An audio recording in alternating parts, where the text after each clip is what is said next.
On my journey, I prayed to God, I talked with Jesus, I called out to the universe, I pleaded with the Lord, I shook hands with the devil, and I took wise from the Buddha. They all led me here. People always stop me on that line, the one about the devil. What do you mean you shook hands with the devil? When I say that, I don't mean a red-skinned monster with horns and fire. The devil is not a cartoon. For me, shaking hands with the devil means I've always looked evil in the eye. I've touched darkness of my past, the abuse, the pain, the moments that nearly broke me, and I survived them. I walked away. Sometimes the devil is another person. Sometimes it's your own fear. Sometimes it's the echo of the past that won't let you go. And sometimes it's a flashback. Flashbacks are one of the hardest parts of surviving trauma. They come without warning. You don't get to prepare. A smell, a sound, a color, even telling your own story can open the door. The last flashback I had happened just after I told a friend the story of the day my mom left my biological father. That day was chaos and terror.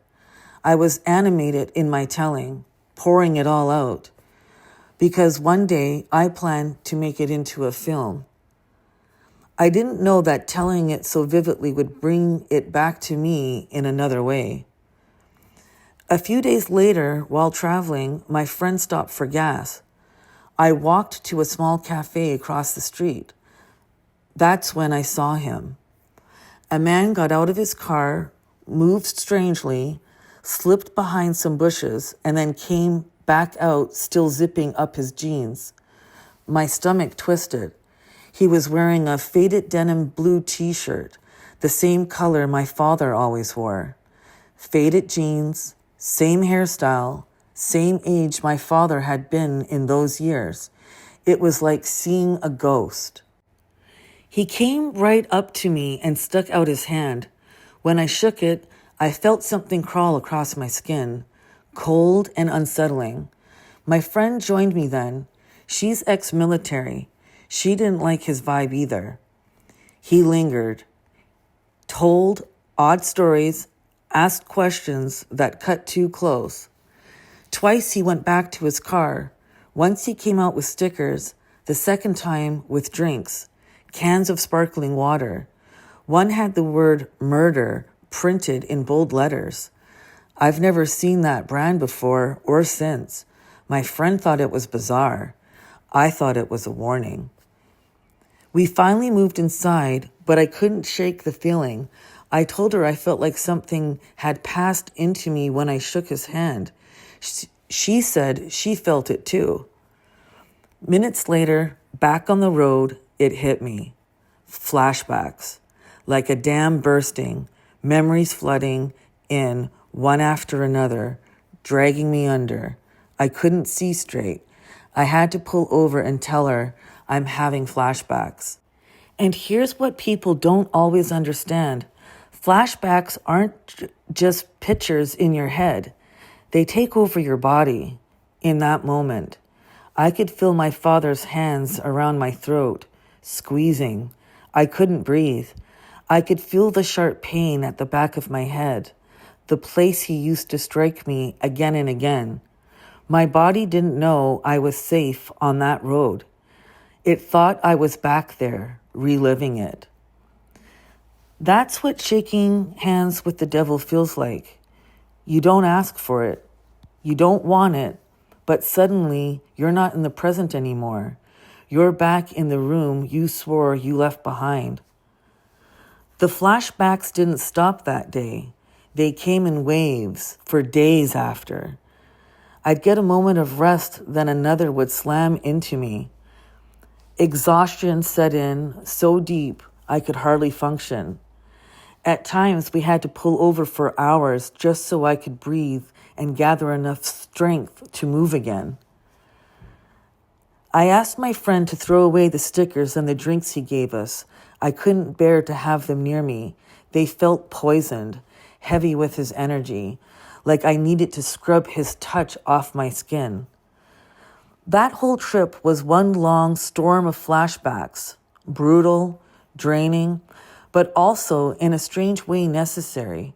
They forced pieces of the puzzle of my life into place. Things I had avoided or couldn't fully face before became undeniable. Flashbacks are not weakness. They're signs that something deep inside still needs healing.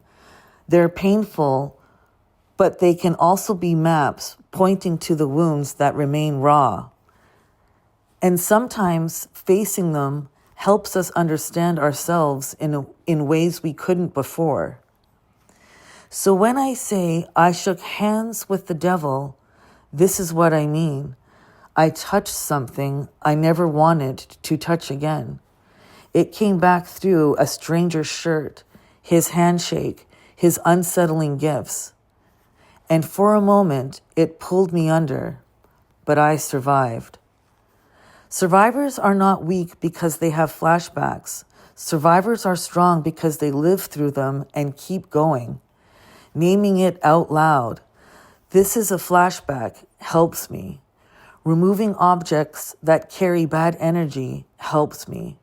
Breathing, grounding, giving myself time.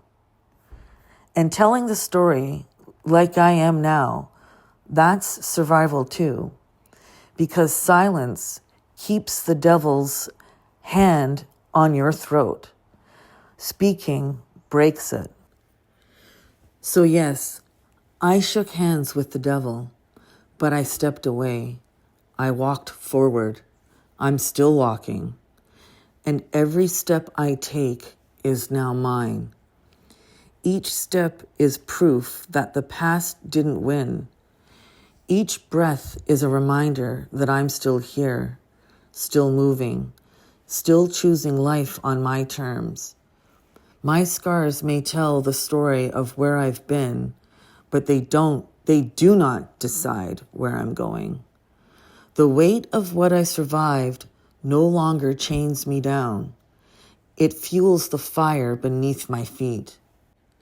I've been silenced, but I found my voice.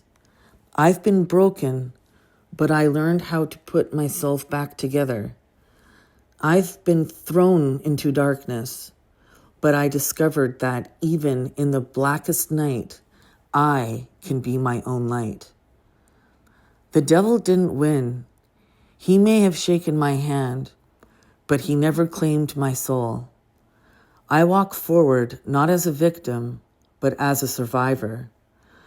I walk forward as living proof that what tried to destroy me only carved out the space for my strength to grow. That's survival. That's my story, and that's why I'm here.